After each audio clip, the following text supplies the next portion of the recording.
السلام علیکم دوستو، میرا نام ہے فیضان اکرم۔ تو امید کرتے ہیں کہ آپ سب خیر و عافیت سے ہوں گے۔ چینل پر نئے آنے والے دوستوں کو خوش آمدید کہتے ہیں۔ اگر ہماری ویڈیو اچھی لگے تو اسے اپنے دوستوں ایون اپنی فیملیز کے ساتھ شیئر کر کے ہماری کاوشوں کی حوصلہ افزائی ضرور فرمائیں۔ تو معزز سامعین، جب رب العالمین نے فرشتوں سے فرمایا کہ میں زمین پر اپنا ایک نائب بنانے لگا ہوں، وہ زمین پر میرے احکام کا نفاذ کروائے گا، تو فرشتوں نے عرض کیا، اے پروردگار عالم، کہ زمین پر فساد برپا کرے گا اور یہ آپس میں خون ریزی کریں گے، جبکہ ہم تو دن رات آپ کی تسبیح کرتے رہتے ہیں، آپ کی پاکی بیان کرتے رہتے ہیں۔ تو اللہ تعالیٰ نے فرمایا، جو کچھ میں جانتا ہوں وہ تم نہیں جانتے۔ پھر اللہ تعالیٰ نے آدم علیہ السلام کو تمام چیزوں کے نام سکھا دیے اور انہیں فرشتوں کے سامنے پیش کرتے ہوئے فرمایا، اگر تم سچے ہو تو مجھے ان کے نام تو بتاؤ۔ انہوں نے کہا، تو پاک ہے، ہم تو اتنا ہی جانتے ہیں جتنا تو نے ہمیں بتایا ہے، بے شک تو بڑے علم و حکمت والا ہے۔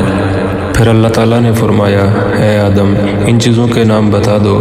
پھر جب آدم علیہ السلام نے انہیں نام بتا دیے تو فرمایا، کیا میں نے تمہیں نہیں کہا تھا کہ میں زمین اور آسمان کی چھپی ہوئی چیزوں کے بارے میں جانتا ہوں، اور جو تم ظاہر کرتے ہو اور جو تم چھپاتے ہو اسے بھی جانتا ہوں۔ پھر فرشتوں کو حکم دیا کہ آدم کو سجدہ کرو، انہوں نے سجدہ کیا مگر ابلیس نے انکار کیا۔ اس کے تکبر اور بڑائی نے اسے سجدہ کرنے سے روکے رکھا۔ اللہ تعالیٰ نے فرمایا، تجھے سجدہ کرنے سے کس چیز نے منع کیا جبکہ میں نے تجھے حکم دیا؟ وہ بولا، میں اس سے بہتر ہوں کہ تو نے مجھے آگ سے بنایا اور اسی مٹی سے بنایا ہے۔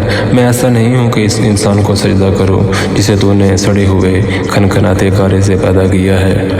تو اللہ تعالیٰ نے فرمایا کہ اب تو یہاں سے نکل جا، کیونکہ تو مردود ہو گیا ہے اور قیامت تک تجھ پر میری پھٹکار ہے۔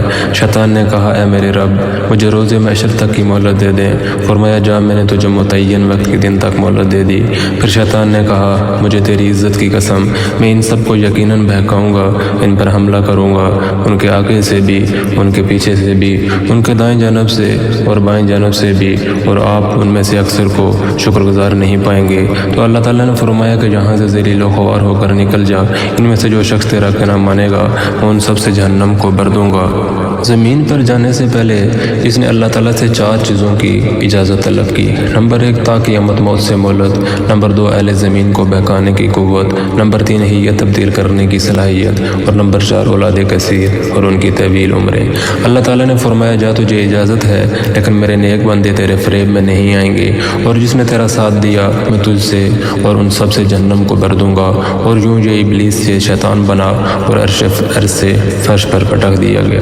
شیطان کہتا ہے، میرا کام آسان ہو گیا تھا، کھنکھناتی سڑی مٹی سے پیدا کیا گیا یہ حضرت انسان جو اشرف المخلوقات ہے، مسجود ملائکہ، احسن تقویم اور اپنے اوصاف و کمالات پر نازاں ہے، لیکن میں نفس کی پجاری اس انسان کے رگ و پے سے اچھی طرح واقف ہوں، گو کہ مجھے اس بات کا اختیار نہیں ہے کہ میں ان کے اجسام پر قابض ہو کر ان سے بالجبری بدی کے کام کرواؤں۔ چنانچہ میں ان کی اندرونی جبلت یعنی نفس امارہ کو اپنی وسوسہ اندیزیوں اور دسیسہ کاریوں کے چنگل میں پھنسا کر برائیوں پر آمادہ کرتا ہوں۔ ان میں سے جو صاحب ایمان ہیں وہ تو تعوذ اور استغفار پڑھ کر مجھے بھاگ جانے پر مجبور کر دیتے ہیں، لیکن لالچی فطرت کی حامل اکثریت میرے دم فریب میں مبتلا ہو کر اندھا دھند میرے پیچھے چلنے لگتی ہے۔ پھر یہ خود ہی شرک و تعلیم، کفر و فسق و عبادت، نافرمانی کو حاضر جوابی، بدتمیزی کو بہادری، موسیقی کو روح کی غذا، رقص کو جسم کی شاعری، اور یانت اور فحاشی کو جدت پسندی، مذہبی اقوام کو فرسودہ، دینی روایات کو قدامت پسندی قرار دے کر شرم و حیا کی چادر کو تار تار کر دیتے ہیں۔ تو اللہ تعالیٰ ہم سب کو اس کے شر سے بچنے کی توفیق عطا فرمائے، آمین۔